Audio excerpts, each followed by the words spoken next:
Welcome to the Ghostly Gallery podcast, a place where we explore the world of horror in film, TV, books, and in popular culture. Well, greetings, everyone. Welcome to another show. My name is Bruce Markison, and once again, I'm joined by producer and co-host Tracy Asteria. Tracy, how are things going for you this week? Oh, things are going really good, Bruce. I visited a brand new bookstore this weekend. It's called Read It Again, and it's a secondhand bookstore. I've never been in there. It's this very quaint little shop, and I was able to pick up some really cool Stephen King books. I got a copy of The Shining. Nice. I got a copy of Cujo. Mm-hmm. And then I finally got a copy of Salem's Lot. I'm so excited about that. Nice. And I got an extra copy of the Pet Cemetery and the Stand, which I was really, really happy to see. It's so hard to find secondhand Stephen King books here. Really? So to be able to find some of the titles that I really wanted to get was phenomenal. And they were only like $3 and $4 a piece.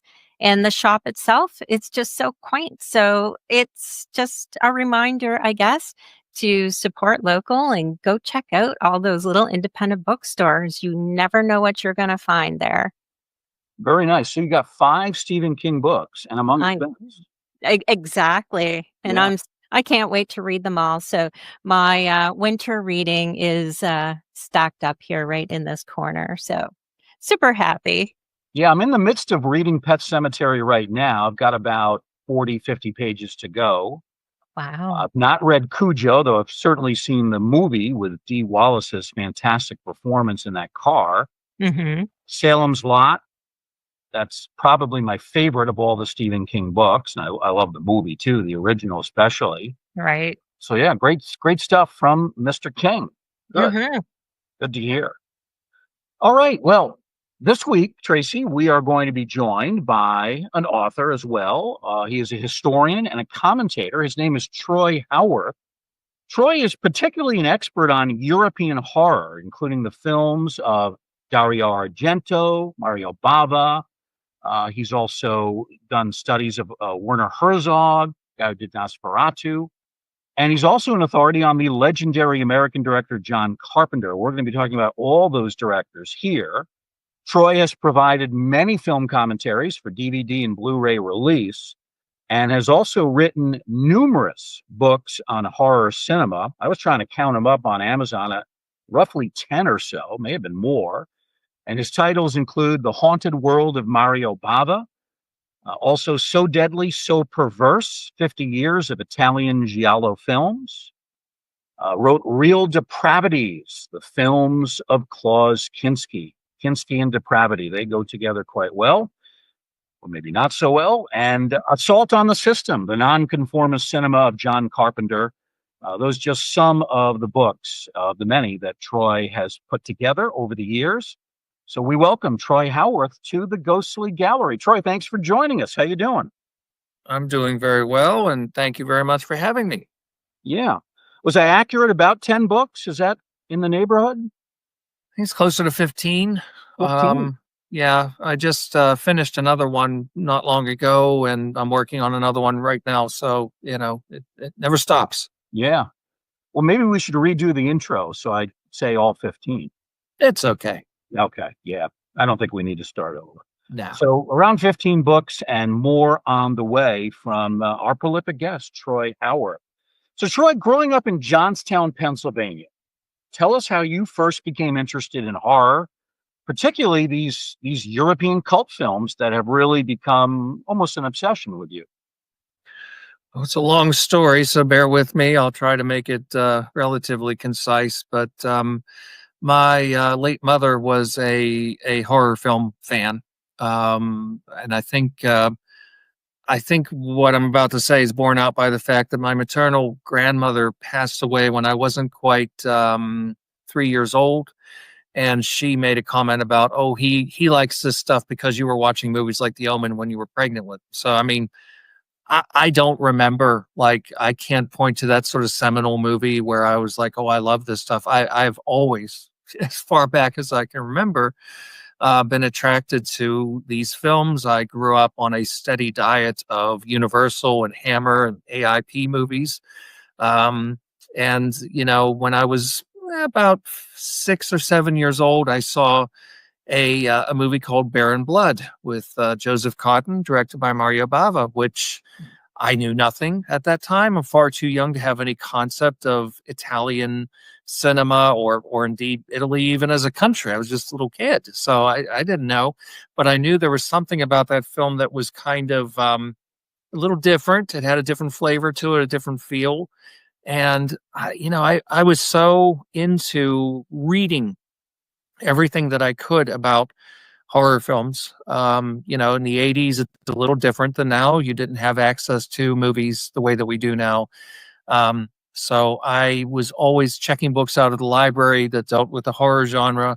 I remember begging my parents to buy me the Encyclopedia of Horror Films, edited by Phil Hardy, which was like my Bible. I read that thing obsessively, used to write my own little reviews in it. So I guess that's where I first started writing about movies. But it was in there that I started to realize that this Mario Bava guy was kind of a big deal within horror films. And I guess it all just kind of went from there. I mean, I didn't really become super, super fixated on the Italian and European stuff until a little bit later. But, pretty all my life, basically, I've always known who people like Boris Karloff, Bela Lugosi, Christopher Lee, but I don't remember first seeing them. They just always seem to be here. Yeah. Troy, did you and your mom watch horror films together? Yeah, we used to watch movies together. She shared my affection for a lot of these movies. She didn't really share my affection for the Italian films. We diverged on those later on. She thought they were a little too weird, but definitely she loved Hammer. She loved Christopher Lee and Peter Cushing and that sort of stuff, and all the old school Universal movies and things like that. So I have a lot of fond memories of watching movies with my mom, and definitely sometimes pestering her to let me see things that maybe a child shouldn't have seen, but it didn't appear to do me any harm. Yeah, yeah. Is it true that when you were in high school, you would write letters to the editor to Fangoria magazine? Yeah, I did. I think 3. And back back in those innocent days, you didn't think anything about putting your address on there.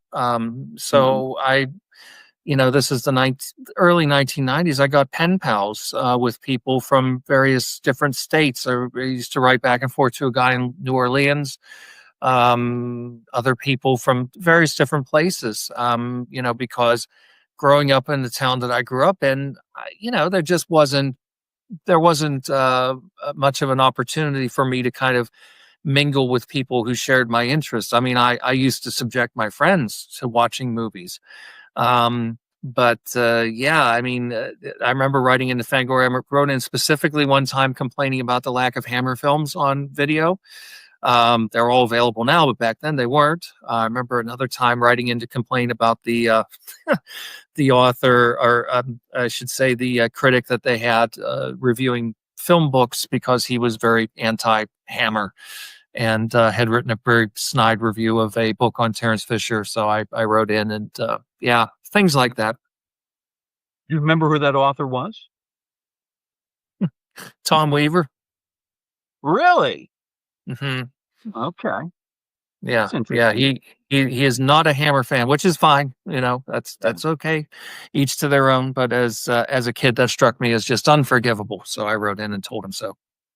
I've actually, I've seen him at Monster Bash, and I've heard him mention that he's not real big into the Hammer movies. So I guess that doesn't surprise me. I'm curious, Troy, at what age did you realize, you know what, maybe I could make a career or part of my career writing and maybe eventually providing, color analysis, if you will, of horror films? Maybe I could do this as a job down the line. I wish I could do it full time. No, I was in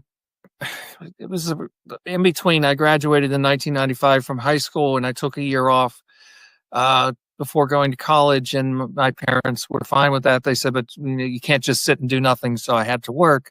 And it was during that period of time that I really, really got hardcore into the European films, just through a sheer string of coincidences.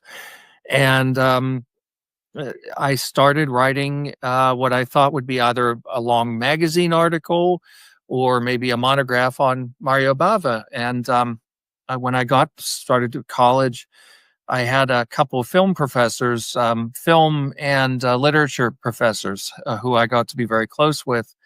And I took in what I had been working on, and they'd never heard of Mario Bava, but Dr. Ward, Dr. David Ward, he read what I had done and he said, "You've got a book here." And I said, "That's ridiculous. There's no way I could possibly write a book." But he said, no, you've got something here. You're going to have to expand it, because it wasn't that long at that time. But with his help and encouragement, I was able to do that. And I don't know. I guess I just realized after a while that, I've amassed a certain degree of useless facts that maybe are worth sharing with people who like these things, and started writing about them. But I mean, it's never really been, it's not my career as such. I don't make enough off of it to live on it. Although, as hokey as it sounds, I do it more for the love of the subject than I do for money. Yeah. Well, that's tremendous that you showed not only the interest, but the aptitude at a young age. And you said you graduated high school 1995, and you've already got 15 books. I mean, that's amazing. It's incredible. Most of them are, it sound like I'm humble bragging, and most of them have really only been over the last 12 years, because the first one came out. I mean, I wrote it all through college. As a matter of fact, I got credit for it as like a special study. So every year I was able to, get credits for it, which was wonderful. It helped me out a great deal. But it finally was published in 2002, the original version of The Haunted World of Mario Bava. And then after that, I kind of stepped away from it for a while for a variety of reasons. But it was back around 2013 or so that I decided I wanted to revise the Bava book, which I did. And then that led into, I've just been working ever since. Oh, wow. Oh, that's awesome. So for listeners who may not know much about Italian horror, me included, what makes it so much more different than your typical American horror? It's stylistic and also emotional. One of the things that a lot of people who aren't familiar with Italian genre films have a hard time with is their flimsy narratives and their disregard sometimes for logic. And I think that that's very often seen as sort of sloppy or as even inept, but it really isn't. It has a lot more to do. I've always described it as these films make emotional sense rather than logical sense. I don't know if that makes any sense, but that's the way I see it, that things need to happen in order to get from here to there without getting bogged down in a lot of sort of pedantic kind of, plot machinations. It's just, kind of flows very dreamlike. I'm talking about the best of them, obviously. I mean, there are a lot of terrible Italian horror films. But the really good ones by directors like Mario Bava definitely have that kind of dreamlike quality. And also the visual aspect. I mean, you can see a little bit of what Bava was doing in some of the early Hammer films in terms of like the use of color, the use of very artificial kind of sets, exterior, interior sets, where it's meant to be outside, but it's a sound stage. It has that sort of really kind of stylized quality to it. So he was doing something very similar in Italy, but I think much more rigorous. So the films are they're very atmospheric. They're very, sometimes they have a sort of weird psychology to them, but they definitely have that sort of dreamlike quality and that really garish quality, but also almost a little bit sort of operatic, which can sometimes seem a little over the top if you're not used to it. But, if you get bitten by that, it becomes irresistible. Oh, that sounds so cool. Now, if you were to recommend one of these movies for a first-time viewer, which one would you consider would be interesting and beginner friendly? I mean, I think you could do worse than to start with Bava's Black Sunday, which is probably his most popular film. It's not my favorite, but it is the one that is referenced the most often. There have been homages to it in so many different films, including Tim Burton's Sleepy Hollow and apparently the Beetlejuice sequel, which I haven't seen, has an extended homage to it as well. It's a black and white gothic, but it has moments of, for the time, really shocking violence. So much so that it was banned in Great Britain for a number of years. I mean, you would look at it now and say why, but at the time, it was pretty strong stuff, and it has that kind of sort of underlining air of sort of perverse sexuality that goes throughout a lot of these films as well. So that's a good place to start. Or his movie Black Sabbath with Boris Karloff would be another one I'd recommend. That's a anthology film. Now, it exists in two very different versions. The Italian version is very different from the English version. It's one of those things where I think the Italian version is much better, but the downside is it's in Italian and you don't get Boris Karloff's voice, whereas you do get Karloff's voice in the English version, but they really kind of diluted the movie, rescored it, and reordered the stories and all that stuff. But I think those, especially if you're more grounded in kind of classic, old school Gothic horror, those would be your best bet. Oh, awesome. Oh, thank you so much. I will definitely check those ones out. Mm-hmm. Troy, let's talk a little bit more about Mario Bava, about his style in particular. Not only the style that he has in terms of, this Italian approach as opposed to American approach, but also his style compared to other Italian directors. What is particularly distinctive about Bava? I think Bava, first of all, he's a great example of what you could call a kind of almost like a self-contained filmmaker, like an all-around filmmaker. He was a cinematographer before he was a director. He was a special effects artist. He was a designer. He was a painter as well. I mean, he had a very strong visual sensibility. His father had been a sculptor, and also a pioneer in Italian silent cinema special effects work. So he grew up around kind of the sort of artifice of filmmaking and was fascinated by it from a very young age. Personality-wise, he's quite different from a lot of his peers because he was very self-effacing. He was very humble. He was rather shy, and he wasn't at all temperamental. The typical image of the Italian directors screaming and shouting, which, yes, some of them were like that. He was not. Barbara Steele, who worked with him, said he seemed very English, sort of reserved, very quiet, gentlemanly, always well-dressed and very, very proper, not the kind of person who would use the kind of colorful language that, say, Lucio Fulci would use, for example. But, I think in terms of his films, obviously there's this real fascination with the visual and with really kind of thematically with the deceptive nature of appearances. Things are very often not what they appear to be, which all fits into his interest in special effects and with cinematography and his ability to create really beautiful, luscious looking images with very little money. He was somebody who very often really worked with low budgets, but the movies never ever looked cheap. There's also this very kind of ironic sense of humor that runs throughout his films.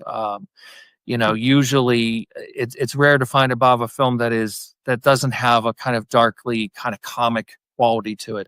And I think sometimes that's a little surprising to some people because they might expect that they're going to see something that's really kind of, grim and downbeat. And yeah, the films may be a bit downbeat, but they usually have kind of a dark sense of humor about them, which again makes them a little bit different from some of the other contemporaries. But I think above and beyond anything else, one of the things that is most consistent with him is just this real consistency of vision. You can look at a frame of a Bava film and recognize him right away. Yeah. You mentioned earlier Black Sunday, that it's not your favorite of his films. Mm-hmm. Is that regarded as maybe his most famous, his signature movie, or might it be something else?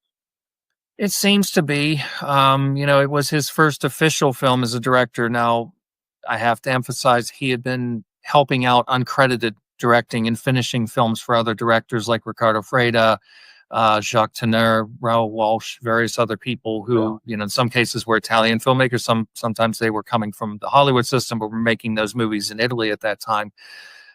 So he was experienced with directing, but this is the first, like, he signs his name, directed by Mario Bava. It's his film. Again, it's a black and white Gothic film. It's based off of a story by Nikolai Gogol called The V.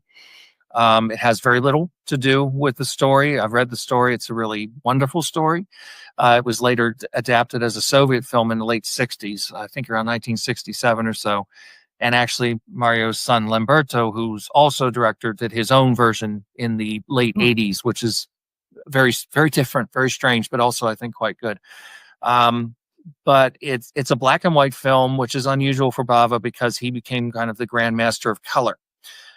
He only directed 2 films in black and white. So for a lot of people who are really, really into Black Sunday, they think that he went wrong when he switched over to color. I couldn't disagree more, but a lot of people, they love that black and white kind of aesthetic. And I think it's safe to say, I mean, it was a big hit in the US when it came out. AIP, American International Pictures, acquired it and put it out over here.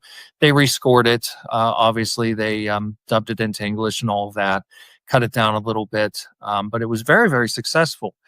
So much so that Bava was one of the relatively few directors of that period in Italy who didn't have to regularly use an English-sounding pseudonym. Ricardo Freda was usually billed as Robert Hampton, for example, or Antonio Margheriti was billed as Anthony M. Dawson, and so forth. So Bava rarely had to do that. It kind of made him into a minor level celebrity among horror fans at the time. Yeah. I like Black Sunday. I think it's a very good movie. The one disappointment for me, though, you don't get to hear Barbara Steele's real voice. Well, you don't get to hear her real voice in most everything she did, even Pit and the Pendulum, she's dubbed. The Roger Corman movie. So unfortunately, during that period of time, I always get confused. I think it's Nightmare Castle where she plays a dual role. In one of her roles in that film, you get her voice. Yeah. I think it's her voice on the English track of the Michael Reeves movie. She did The She-Beast, which isn't a very good movie, but I think it's her voice. But usually, no, she's revoiced by other people. Frankly, at the time, I just don't think she particularly cared because she was just cranking movies out and having a good time. This was the La Dolce Vita period in Italy, so there was lots to do. Are you a big Barbara Steele fan? I like her. I mean, she's definitely one of the icons of the horror film. I was never convinced she was a great actress, but she's a very striking presence. And when you had a director like Bava who was very visual and knew how to really make use of that kind of unconventional beauty of hers, she could be really, really striking. So it's a great showcase for her in terms of playing both, she's the evil witch, but she's also the virginal, innocent princess as well. So she gets to play 2 sides of the coin. I definitely have an appreciation for it. Yeah. Another movie that you mentioned that I really enjoy, I think it's one of the better anthologies that's ever been done, and that is Black Sabbath. Mm-hmm. You mentioned that there's an Italian version, there's an American version. I've only seen the American version. Of course, it's got Karloff as the narrator, but then he's also the star of the longer story, The Wordalock, which I love. What do you think of Karloff in his only vampire portrayal? It's interesting. I think if you go back and look at the first movie he did with Bela Lugosi, the Edgar G. Ulmer movie, The Black Cat from back in 1934, you kind of get a sense of what a Karloff Dracula would have been like, and I'm here for it. I think he would have been great. There had been talk of casting Karloff in a version of Dracula in color in the late 50s, but that didn't happen. So this is his only opportunity to play a vampire, and it comes from Russian folklore, so it's called a Werdalak, which is a very specific kind of vampire which feeds on the blood of loved ones. So it zeroes in on family members, which makes this a particularly disturbing story and very eerie. And there's some really haunting and memorable imagery of the little boy who has been drained of blood and is outside the house, crouched down on his knees, begging mom and dad to open the door. He's cold, which really anticipates that wonderful Tobe Hooper version of Salem's Lot by good 15 years or so. And Karloff is fantastic in it. Karloff was, I think, at that stage in his life, he wasn't very well.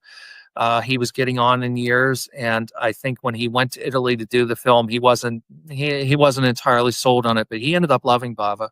Had a great experience with him, and Bava loved him as well. So it was a happy collaboration. Yeah, that's interesting. The other two stories that I think are also pretty good. The imagery in that film, the old woman who has died in the bed, that really sticks with you.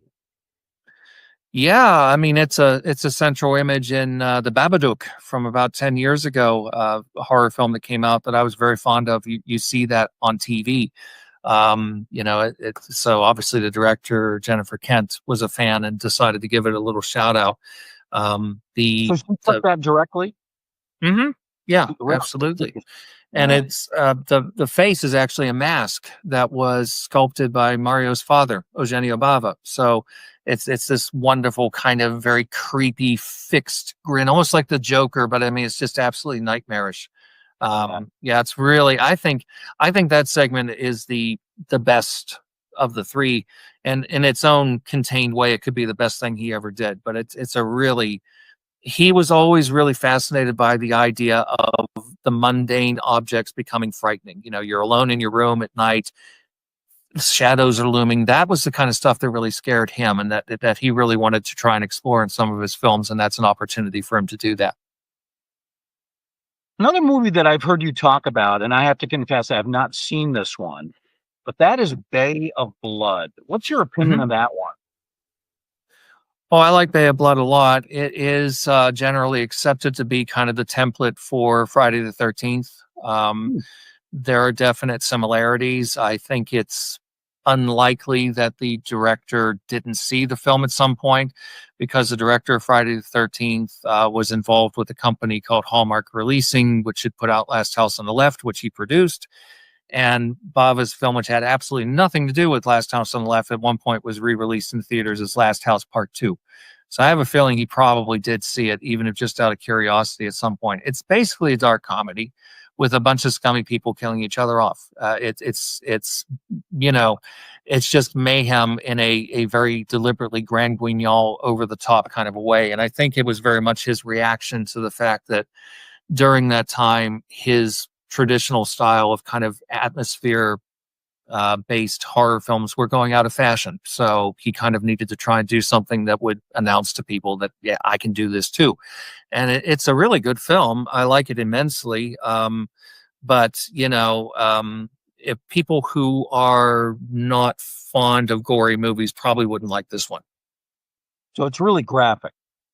It's fairly graphic. I mean, you got to bear in mind it's 1971, but it definitely pushes it. But again, it's done with this kind. It's so stylishly shot, for one thing, and it also has this wonderful kind of dark sense of humor.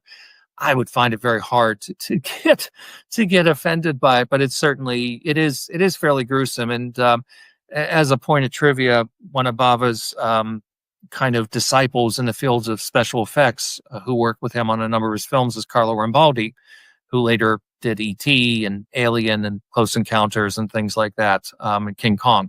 As a matter of fact, when Dina De Laurentiis was producing King Kong, the version with Charles Grodin and Jeff Bridges and Jessica Lange in the late 70s, he wanted Bava to do the special effects for it, but he said, no, I'd rather not. I don't want to go to Hollywood. So asked Carlo Rambaldi to do it. So who knows if he would have accepted that? Maybe he would have ended up working on some of those films. Interesting. One thing I want to mention, this is kind of weird, but I'm always fascinated by film titles. Mm-hmm. I love the title, Bay of Blood. I mean, I go into a movie like that with the alliteration, the use of the word blood. I want to like that movie going in. And sometimes when the titles are great, the movies are not. But this one's not. Well, it's interesting you should mention that one in particular, because that's a movie of many, many, many titles. Of course, we understand that the original titles are different. The Italian title translates as ecology of a crime, or as chain reaction. Chain reaction. One murder starts another, Right. and the whole plot is built around this idea of valuable piece of property that people want to get their hands on. So the whole ecology idea, which was very popular at the time, but it was given all these different alternate titles. And the title I really like, I mean, Bay of Blood's a great title, but I love the title Twitch of the Death Nerve. I mean, that to me, you put that up on a marquee, I'm there. That's just that's a really interesting title. Twitch of the Death Nerve. That's pretty cool. Mm-hmm. All right, let's move on to Dario Argento, and you'll have to forgive me because I have to admit I'm not a huge fan of many of his movies, but the one that I really do enjoy, I think it's a classic, and that is Suspiria. I want to get your thoughts on that one. Well, like Black Sunday, I think it's safe to say that is Argento's most enduringly popular film. It's not my personal favorite, but it is the one that really kind of translates the best, I think, for a lot of people, because it's a very simple story. It's a very simple setup, but it's all about the execution. So it's this, incredible progressive rock soundtrack by Goblin that's turned up to 11. It's a deafening score, this incredible sets that the movie unfolds in, and also the use of very, very striking colored lighting. It was printed using one of the last, I think maybe the last 3D, not 3D, but 3-strip Technicolor printers that were available at that time. So he was able to get these incredibly vivid colors, scenes just completely irrationally bathed in red lighting, blue, green. Really just, it is art directed and designed within an inch of its life, but it really delivers. Again, it's a movie that, if you're going to get hung up on the kind of, why did this happen? Why do they have a room full of barbed wire? I don't know. It doesn't matter. It's cool. That's kind of the approach. And I think it does play very much as almost like a sort of Grimm's fairy tale for adults. Yeah. Jessica Harper plays the lead, and I think she does a fine job, but she looks so young.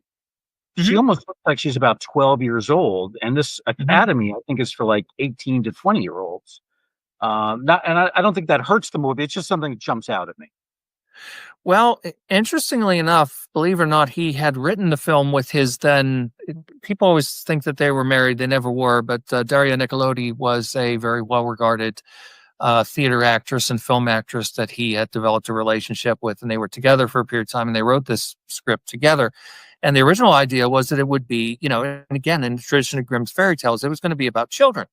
It was going to be a school for kids. And they realized, well, I don't think that's going to work because of some of the content. So we're going to have to rethink that. But they did make a conscious decision to almost kind of subliminally send the idea that these are young kids.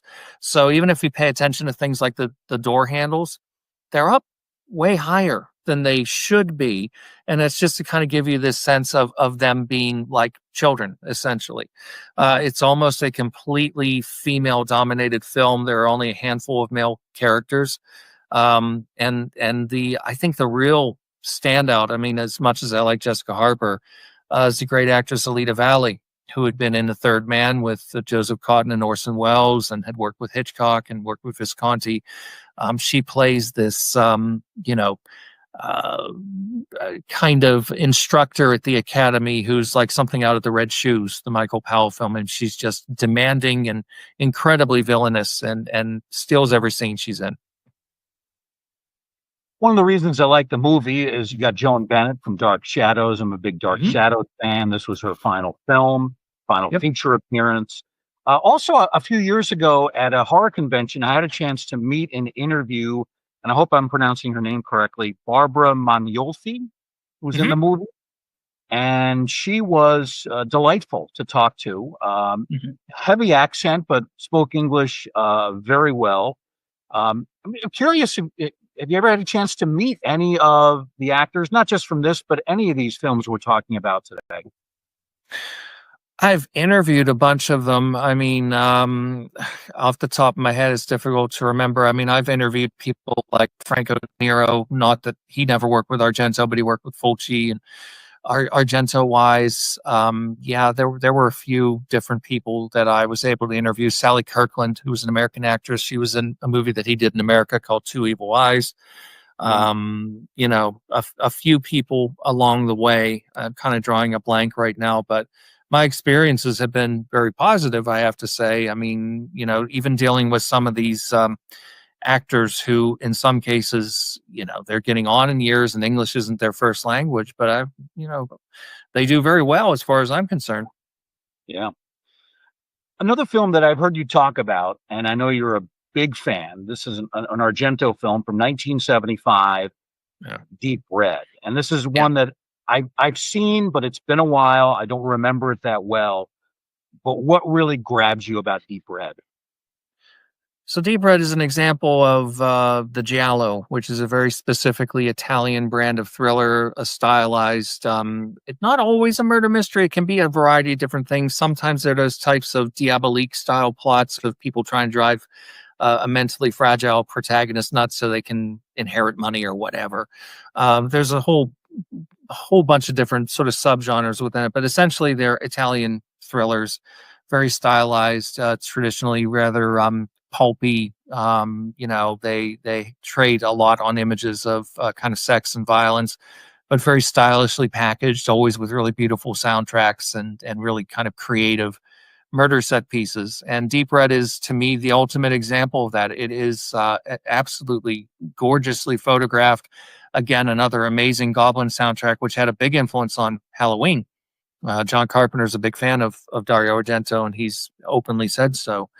You know, a lot of these films don't necessarily expect the viewers to get terribly emotionally invested in their characters, but this movie has two wonderful actors, David Hemmings, who is an English actor, and Daria Nicolodi, who I mentioned before, who play the leads in this, and they have this wonderful kind of back and forth where Hemmings is a bit of a chauvinist and a sexist, and he thoroughly has his world turned upside down by the time the movie is over, because even though he's notionally the hero, he's basically useless.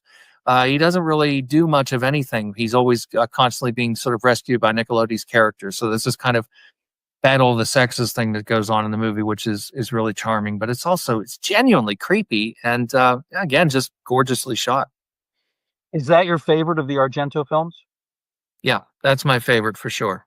Yeah. You mentioned David Hemmings. I believe he was the actor who was in a movie with Sharon Tate in the mid-60s. Eye of the Devil. Yes. Mhm. That's Hemmings also, right? Mm-hmm. His best remembered role was for Michelangelo Antonioni in Blow Up, which was a big deal in 1967. He was very much part of that group of, you know, actors like Terrence Stamp and Michael Caine, who were kind of, you know, the new wave of British leading men in the late 60s. Wonderful actor. I mean, he was active not only as an actor, he also directed. You know, he directed even things like episodes of the A-Team and things like that. You know, but as an actor. Even worked with Scorsese at the end of his life. He's in Gangs of New York, for example. He's in Gladiator by Ridley Scott. You know, so he had a very interesting career. Troy, I've heard that a lot of these European horror films were considered shocking or controversial when they first came out. Do you feel that way? And do you believe these movies still feel that way to viewers today? Well, they definitely were. A lot of them were definitely controversial at the time. A lot of them suffered from censorship. You know, talk about Argento in particular. Argento was always very upset that his films were regularly being censored and being cut. Bava's films, in many cases, were as well. There was this sort of hysteria in England back in the 80s, the video nasty movement, where, you know, video stores and even private citizens were sometimes being, you know, harassed by the police and having things confiscated if there were movies that were on this list that were not allowed to be owned, even by, you know, private citizens in their own home. So some of these films ended up on that list, definitely.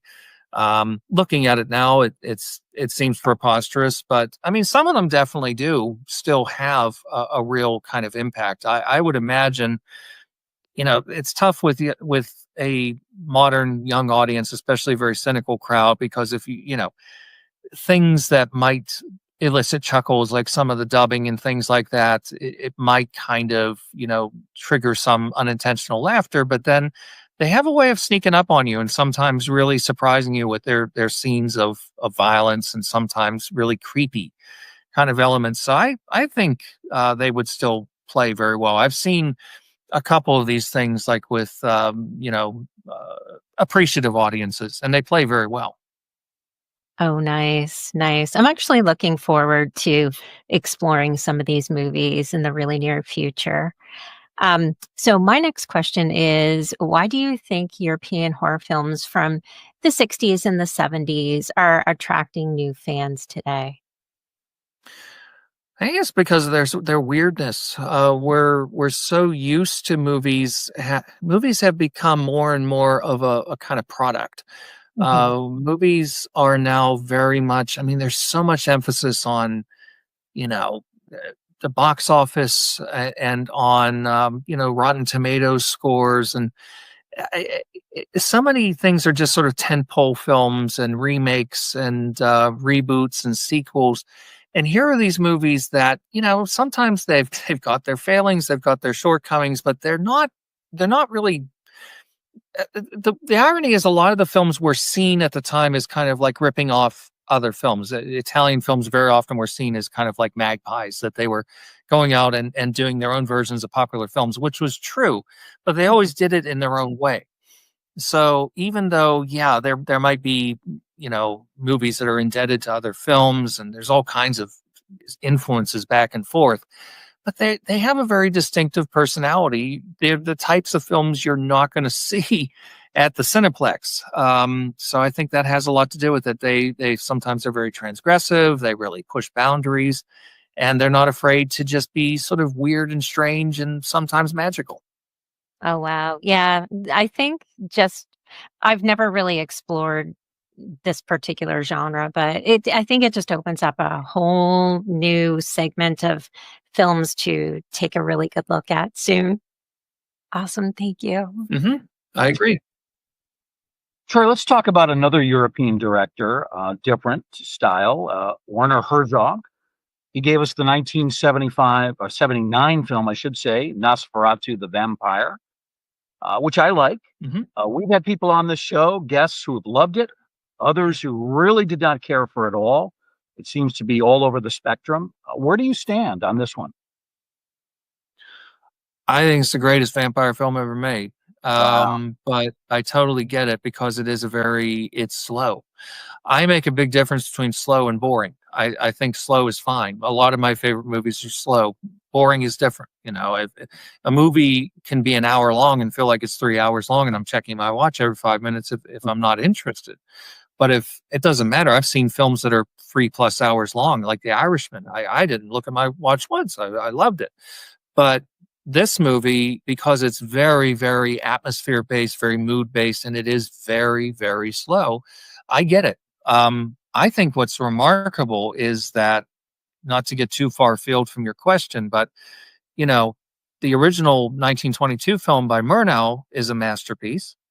Then Herzog comes along and says, "Well, I feel like I somehow need to reconnect with my cinematic forefathers, so I'm going to do my own take on it." Which he does, and it is a remake, and yet at the same time, it's also recognizably his. So he's recreating very specific images here and there, but he's also putting his own spin on, especially the ending, which I think is wonderful.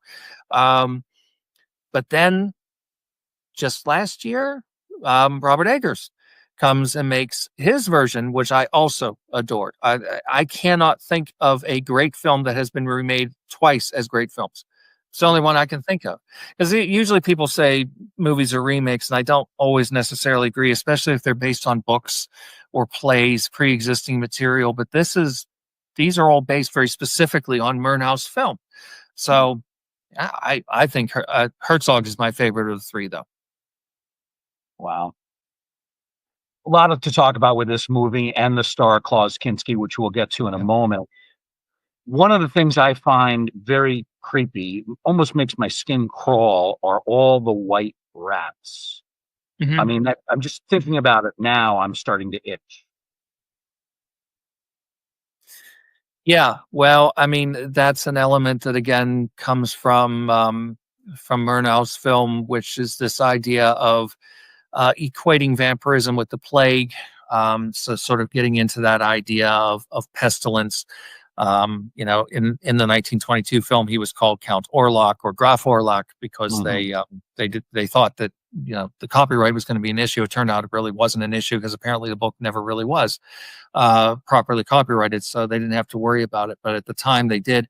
By the time Herzog does his version, he changes it to Dracula. So the names are all the names have all gone back to Stoker's, and there is something very rodent-like about Orlok/Dracula, as depicted by Max Schreck in the 1922 film and by Klaus Kinski in the 79 film. All those images of the rats running all over the city, which of course, you can't, they didn't have digital technology at that time, so they had to do it for real. There were, all these mice and rats were imported, and I think it's safe to say probably not always treated as well as they should have been, the poor things, but nevertheless, they were, a lot of them were white lab rats, as you say, but they would be dyed, dipped into whatever substance and dyed and set loose. And a lot of them ended up getting away. So I don't know what ended up happening there, but I'm sure the neighborhood probably wasn't very happy about it. Yeah. So Tracy's a huge fan of rats, but I Oh, don't share that opinion at all. And I, there's I, something about I, the white rat in particular mhm. really bothers me. Yeah, something almost ethereal about it. It's almost ghostly. So, if you're afraid of ghosts and you're afraid of rats, then that's your ultimate nightmare, especially when they have the red eyes looking back at you. Yeah, I'm not a fan of rats myself, but Yeah. they work well for the film. So you love this movie, Troy. That means you must love Kinski's performance as the lead. Oh, it's one of his best performances. I mean, Kinski. I mean, there's so much you could say about Kinski. I mean, the man legitimately had serious mental health issues. He was diagnosed as schizophrenic. So he was a complicated character, but he was a brilliant actor. And he had a unique screen presence that I don't think anybody else has ever quite duplicated. So he's one of those actors that no matter what is on screen, you just look at him because he draws your eye. And here, of course, yes, he's encased in all this makeup with the ears and the fangs and everything else, and that kind of Herzog had worked with him already on a couple of occasions, and they would go on. They did 5 films altogether, I believe, 5 films all total. Mhm. And Kinski, he said that having him in the makeup really kind of contained him because Kinski had this tendency to become extremely irate and go on long rants and raves and freak out and flip out. Well, here, if he started doing that stuff, he would have to go back into the makeup room for hours, and he didn't want that. So it kind of kept him under control. He gives a very nicely understated performance. I mean, it's not the kind of weepy, sentimental vampire that you get like in Francis Coppola's version, for example, but it is very much the kind of the loneliness of evil is what he plays. You've written an entire book on Kinski. You could probably write several chapters on this guy. As you say, enormously talented, but enormously difficult. He made life on set a nightmare for many, many people. Yeah. Is it fair to say he was just simply a bad guy, or do you think it's more complicated than that? A lot of I'm always very leery about passing judgment on people who are dead and can't defend themselves. A Mhm. lot of the worst stories came out when he was gone. I'm not going to repeat them here. Some of them are really loathsome. If even a small percentage of them are true, yeah, he was a bad person. I guess we can give him the caveat that yeah, he had definitely serious mental health issues. That all stemmed back sometime in the 1950s. He had attempted suicide, and he was Mm. placed in a hospital, and he was diagnosed as schizophrenic. That isn't a license to be an awful person. So I don't know. Um, I think he's an incredibly complicated person, especially in today's environment. He would be a very difficult person to, well, let's just say he would never be able to work today. But at that time, things were different, and he worked his way up through, doing small films to doing really big, massive films, and he became a big star. I don't know. I wouldn't have wanted to spend any time with him. I'll just say that. Yeah. We're not going to get into all the rumors about things that have happened, but there's one thing I did want to ask you about. I have read that on one of their 5 films, Herzog was so upset with him that he actually threatened to shoot him and kill him on the set. You ever heard that story? Have you gotten any confirmation? Anybody verified that for you? Well, Herzog's the one who says it all the time, so I don't know. I mean, Herzog's a born storyteller too, but he said that there was a point during the filming where there was a lot of footage already done. The first film, Aguirre, The Wrath of God, poster behind me, as a matter of fact, was a relatively low budget movie, but a very important movie, as it turned out, for both Herzog and Kinski. And Kinski at one point said he'd had enough and he was going to leave. And Herzog basically told him, I have a gun with 6 bullets, and by the time you go down that next bend in the river, there's going to be 5 bullets in you, and there's going to be 1 in my head. Now, is that true? I don't know. It's a great story. It's one of those things where, it could just be made up. But it's possible. Wow, that is a scary story. A very scary story. Yeah. Wow. I don't even have any words. But anyway, moving outside of European horror, let's talk a little bit about John Carpenter. Mhm. What do you think sets him apart from other American horror directors? Again, it's almost like Bava. It's this very consistent vision, which deals very much with a kind of anti-authority sort of a theme. Somebody who really is distrustful of authority figures and authority sort of structures, but also somebody who is very much steeped in classical Hollywood. So his films have a real strong sense of craftsmanship. Even the very first films, I mean, he insisted on Assault on Precinct 13 spending a lot of money, of which there wasn't much, on getting the best camera and the best sound equipment, because he said, I want this thing to be in focus and I want people to be able to hear it. Whereas a lot of the other guys were a little bit more sort of rough and ready, Romero and Tobe Hooper and Wes Craven. Nobody would accuse Last House on the Left of being a well-made movie, whereas Carpenter, it would be unthinkable for him to make a movie that looked that amateurish. But again, this really strong sense of humor and this this very consistent sort of thematic viewpoint that goes throughout the movies, and the fact that for the most part there are exceptions, obviously, including The Thing. He does his own music as well, so that gives the Right. movies a very unified sound. That's right. Yeah, no, absolutely. And in your opinion, if you had to introduce perhaps a new horror fan to John Carpenter's work, what is one movie that you would select to say, you have to watch this one? I mean, the easy answer is Halloween, because that is, that's the crowd favorite. People love it. Mhm. Although it has been ripped off so much at this point and so much water has come under the bridge that, I wonder if you've never seen it, but you've seen all the later, like Scream and things like that. Would it seem hokey now? I don't know. I mean, to me, it works. I think it's a wonderful film. I would probably, I'd just go all out and say, go with The Thing. That's my favorite, and I think a movie that has lost none of its terrifying impact over the past 43 years. Absolutely. Oh, that's cool. Thank you. Yeah, The Thing is fascinating to me because it did so poorly at the box office. None of the critics Yeah. seem to really like it. And now it is considered by some as even better than Halloween. It's amazing, the transformation, the perception of the film. The film, it hasn't changed, but the perception has changed. I don't know if there's a film where that has been so extreme as it was with The Thing. Well, that same summer, Blade Runner came out, and it was a similar story. Blade Runner was not well liked at the time. It was not appreciated, and it failed. People tend to blame it a lot on ET, and it is definitely true that ET kind of signaled a little bit of a change in the zeitgeist.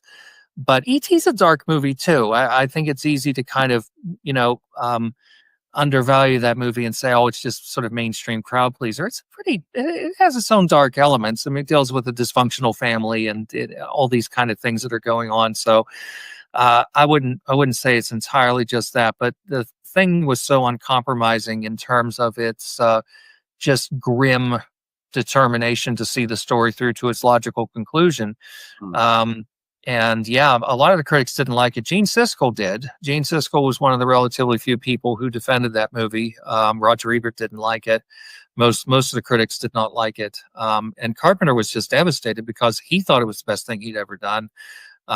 Universal thought that was going to be the big movie. They thought E.T. was just going to be a little, we'll let Spielberg make it because he made Raiders of the Lost Ark and Close Encounters and Jaws. Okay, let him make this little movie. Nobody really cares.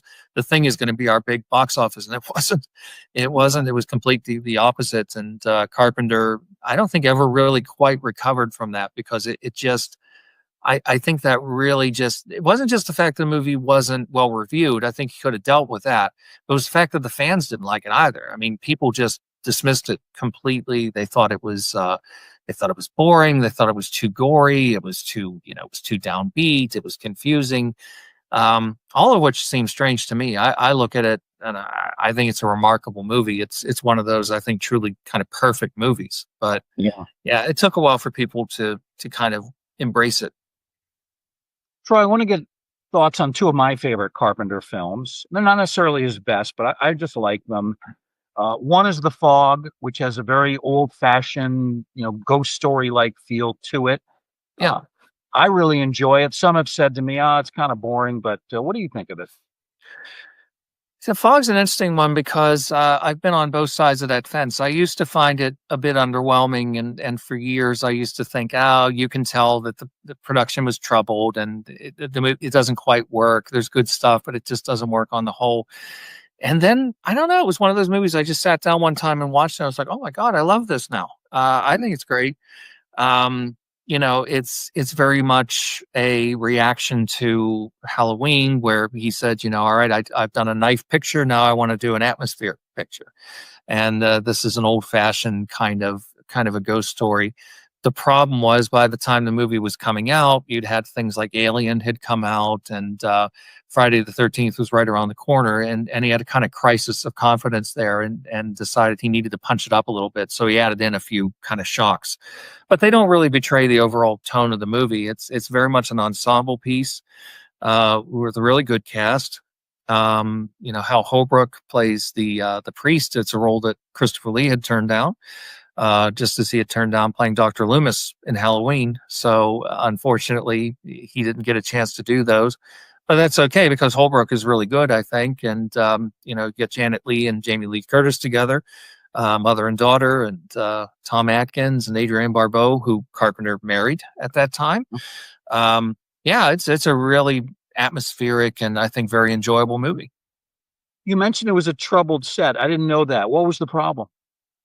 It wasn't the initial part of the shoot. The initial part of the shoot was absolutely fine. And what happened was Carpenter got married and he took Adrienne Barbeau on a honeymoon, entrusted the movie with his notes and everything to the editors and said, I'll be back in a couple of weeks. Came back and he said as soon as he saw everybody's faces, he knew there was trouble and it just didn't work. The movie didn't cut together very well. The scenes just didn't have the desired impact. They didn't have the desired effect. He thought maybe he could fix it with the music, so he composed music for the film. He didn't like the music, so he threw the music out, and he pretty much begged the head of the studio to give him a little bit more money to go out to do some reshoots. So basically, like almost 40% of the film was reshot, and kind of finessed. But I mean, it's seamless the way it looks now. I used to think it wasn't, but now I look at it and say, no, it's fine. Yeah. The other film that I absolutely love, I think it's his most underrated movie. I know some people aren't fond of it, but it's a wild film, and that's Vampires. with Oh, James Woods. What do you think of that one? yeah, Vampire is an interesting one because there was a period of time in the '90s where I kind of gave up on him a little bit. I was a little underwhelmed at the time with a couple of the movies, and I wasn't terribly interested in what he was doing. But then when I saw he was doing vampires, and saw like the preview and everything, I said, "Yeah, I think I'm going to go see this." I actually got to see it on Halloween night of '98. It was a midnight showing and a very big crowd. And by the time you got to that massacre in the hotel, a good chunk of the people walked out. They were not digging the violence. I loved it because to me it was like this period of time of this kind of Harlequin romance type vampire movies of Bram Stoker's Dracula and Interview with the Vampire and stuff like that. Here's an old school, just feral bloodsucker, nothing romantic about it, type of vampire film with a really savage kind of sensibility. It's almost like a Sam Peckinpah Western, and he'd always wanted to make a Western. So this was, I mean, a lot of his films are essentially, if you look at like Big Trouble in Little China and various other films, they do hew kind of to the structure of a Western, but this is probably about as close as he got to doing one. It has a wonderful sense of humor and a great performance from James Woods too. And I think it's a very, very good film. Yeah, James Woods, you don't think of necessarily as a horror actor, but he's done a few. He did the Cronenberg film in the early '80s. He's perfect. Videodrome. He was in Yep. Videodrome. He was in Cat's Eye, which was a Stephen King anthology. Actually, he had been on the short list for Dario Argento's Inferno, which was the follow-up to Suspiria. That didn't happen. So, he's not a horror actor, but he's weird casting because he's this little sort of wiry guy, but he plays such a sort of foul-mouthed, misogynistic, just nasty piece of work. Who, as horrible as he is, you can't help but kind of like him because he gets the job done. Yeah. Yeah, it's great. So I just have a couple of extra questions to close out the show this evening. In your opinion, with so many streaming services now pushing horror content, do you think that's helped to bring more obscure international films to a wider audience? Well, there's no doubt that whether it's streaming or physical media or whatever, more is available now, more is readily accessible now than ever before. I'm kind of of two minds about it because sometimes I think that it's too easy to take the stuff for granted. Whereas once upon a time, you scoured the TV guide for, this movie's going to be on at 3:00 in the morning on Channel 9. It was like a big deal. And of course, you gave it your undivided attention. Whereas now you don't have to do that because, you can rewind it and it's easy to see it. I mean, I think that streaming, essentially, people always talk about, physical media is on its way out, discs are going to go away. I don't think that's going to happen because I think it's always been this way, whether it was back in the day with cable or video stores or now with streaming. The average person doesn't collect movies. Most people really don't have like a collection of movies, but there are people like me who do. And I think there's always going to be that. Oh, nice. I mean, there is something, special about having physical media in your hand that, it's never going to go away. So if your favorite streaming service goes away or pulls it off the air, you still have your copy. Yep. I have a small collection of some of my favorite films and TV series on DVD for that specific reason. So I get the physical media. I like to have it. And then in your opinion, and this could be any movie, what is one horror film you think every fan should see at least once in their life? My favorite film of all time is Rosemary's Baby. Oh, nice. Nice. I think that movie is absolutely perfect. There's nothing I would change about that film. Every single directorial choice, every single piece of casting, the music, everything. And also because it's not a special effects driven movie, it hasn't dated in a way that maybe certain other films have. I mean, I still think The Exorcist is a very powerful film, but you know, if you're jaded in a certain way, you might look at some of the effects and think they look a little ropey now. But Rosemary's Baby is not a special effects driven film. It's not a jump scare film. It's insidious the way it gets under your skin. So to me, not only is it a masterpiece of cinema altogether, but I think anybody who wants to call themselves a horror fan has to see it at least once. Whether you like it or not, that's fine, but you should see it. Oh, that was a great movie, an absolute great movie. I think that's one of Bruce's most favorite films too. Absolutely. I think Oh, that's awesome. top 3 or 4 for me. Yeah. Oh, that's Yep. fantastic. Fantastic. And just looking back at your career with everything that you've done, is there one moment that stands out especially rewarding to you?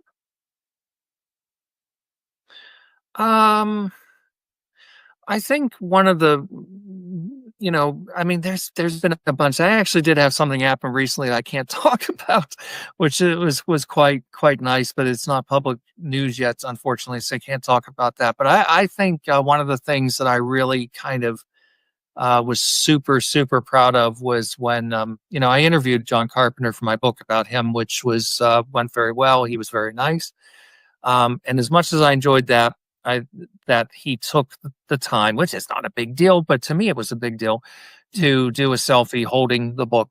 That's something that really that meant a lot to me because I grew up watching his movies, loving his movies. He was one of my kind of idols, so to speak, since childhood. So that was a big one, I guess. Oh, awesome. He's a guy that doesn't do that many interviews, so you got him. That's pretty good. He That's a was nice. great. He answered everything. He's not always a man of a lot of words, and you can tell he's kind of over it with certain questions, but at the same time, he has a wonderful dry sense of humor that I really appreciate. Final question for our guest, Troy Howarth. Troy, I know you've written a number of books. What's your most recent book that we'd like to give you a chance to talk about and tell people how they can get a copy of it?